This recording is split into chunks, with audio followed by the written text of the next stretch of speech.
안녕하세요. 세상 속의 제자도 이상준입니다. 오늘은 야외에서 영상을 시작하도록 하겠습니다.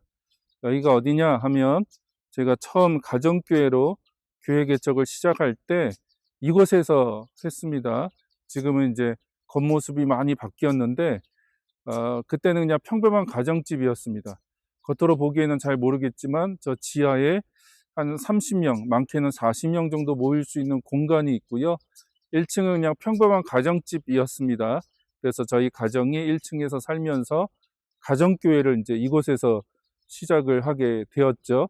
오랜만에 이곳에 오니까 이 주변도 많이 바뀌었네요. 전에 없던 건물도 많이 들어섰고 많이 달라져 갖고 감회가 새롭습니다. 그때 기억이 새록새록 나네요. 다시 실내로 돌아왔습니다. 저는 2013년에 제주도에서 가정교회로 교회를 개척했습니다. 그러니까 올해로 9년 차가 되네요. 제가 처음 가정교회를 접한 것은 2000년도 초반에 동남아시아의 B국으로 단기 선교를 가면서입니다.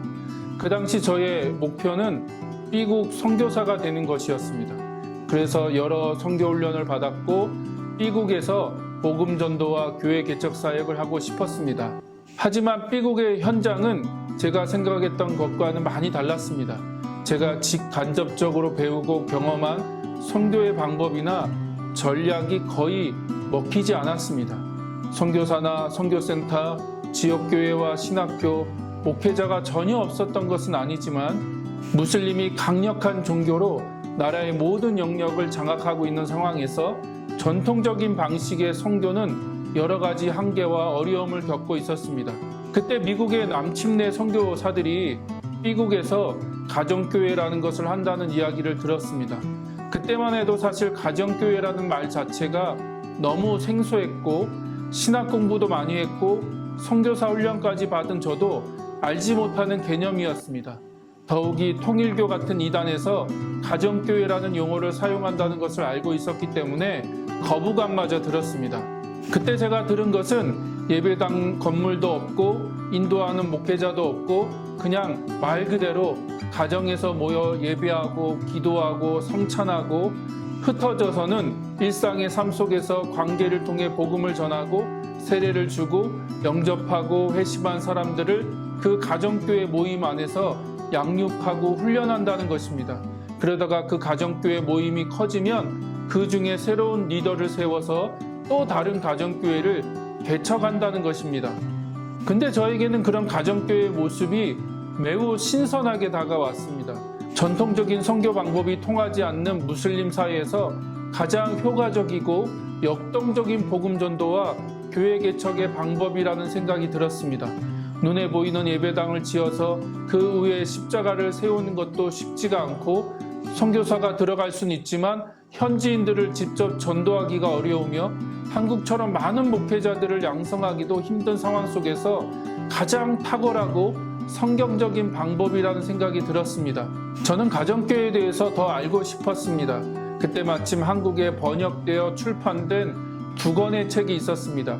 혹시 가정교회에 대해서 관심이 있으신 분이 계신다면 이 2권의 책을 꼭 읽어보시라고 권해드리고 싶습니다. 첫 번째 책은 데이비드 게리슨의 하나님의 교회 개척 배가운동입니다. 이 책은 전 세계 곳곳에서 가정교회를 통해서 어떻게 교회 개척이 일어나고 있는지를 소개하고 있습니다. 두 번째 책은 볼프강 짐 존의 가정교회입니다. 이 책도 비슷한 내용인데 먼저 가정교회가 무엇인지 소개하고 그 다음은 그 가정교회를 통해서 침투적 교회 개척이 어떻게 이루어질 수 있는지를 제시하고 있습니다. 저는 이 2권의 책을 읽고 가정교회가 한국교회의 새로운 대안이 될 수 있다는 확신을 가지게 되었습니다. 사실 이런 확신을 가지게 된 이유가 있는데 신학생으로서 전도사와 목사로 한국교회를 더 깊이 경험하면 할수록 제 안에서는 깊은 회의감이 찾아왔습니다. 건물의 크기와 교인의 숫자로 목회의 성공을 결정짓는 것도 그렇고 하나님의 이름을 거론하긴 하지만 실상은 소수의 목회자와 당회 중심으로 돌아가는 교회의 현실이 안타까웠습니다. 어떻게 하면 건물 중심이 아니라 하나님 중심, 사람 중심의 공동체가 될 수 있을까? 어떻게 하면 프로그램 중심이 아니라 성령 중심, 관계 중심의 공동체가 될 수 있을까?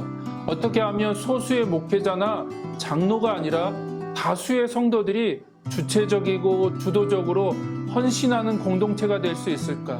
어떻게 하면 조직과 전통에 묶여 개토화되지 않고 단순하고 역동적인 공동체가 될 수 있을까? 루터의 종교개혁 이후 수많은 시도들이 있었지만 저는 교회의 본질을 회복하는 데는 실패했다고 생각합니다.